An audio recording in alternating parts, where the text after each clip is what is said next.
Nĩ gĩkeno kũrĩ famĩlĩ ya Justus Mwangi wa ũkũrũ wa mĩaka 35 ũrĩa watharĩkirwo na kũrũmwo nĩ ngui ciĩga-inĩ ciake cia thiri mwambĩrĩrio wa kiumia gĩkĩ thutha wa ũrũgamĩrĩri wa kamboni ya Oakland kũrũgamĩrĩra ngarama yothe ya ũrigitani thibitarĩ-inĩ wa Naidu mwena wa Thika kaunti-inĩ ya Kiambu.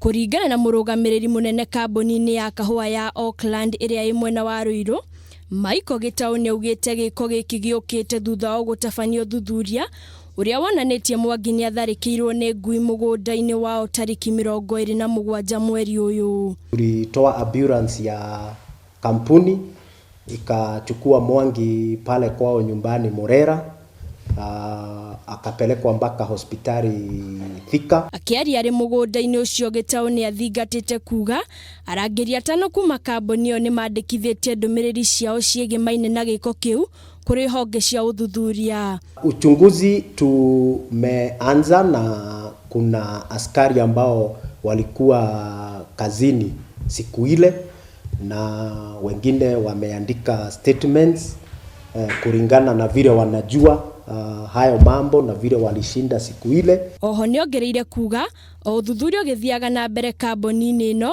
nĩ kuruhanĩtie maabitha borithi nĩguo kũhanyũkia ũthuthuria ũyũ, akiuga ũrĩa kũnyitĩkana na mahĩtia ma kũhingũrĩra ngui mũthenya ũcio ndekunĩrwo ritho. Hata wale manager wa ile shamba wanaendelea kutusaidia kutafuta ukweli wa mambo, vile bwana Mwangi aliumwa, kama aliumiwa huko, ili tuweze kujua hilo jambo lilifanyika namna gani na hata kwa nini halikuwa reported kwa ofisi. Tunawashukuru wafanyakazi wa Coffee juu waliposikia huu ujumbe walishirikiana na sisi. Kuhana ũguo, kamĩtĩ ya kũrũĩrĩra ihoto cia ũmũndũ gũkũ bũrũri-inĩ KHRC nĩ yugĩte nĩ gũtabania ũthuthuria wao wa mwanya nĩguo kũmenya kĩrĩa kĩarĩire kĩngĩ.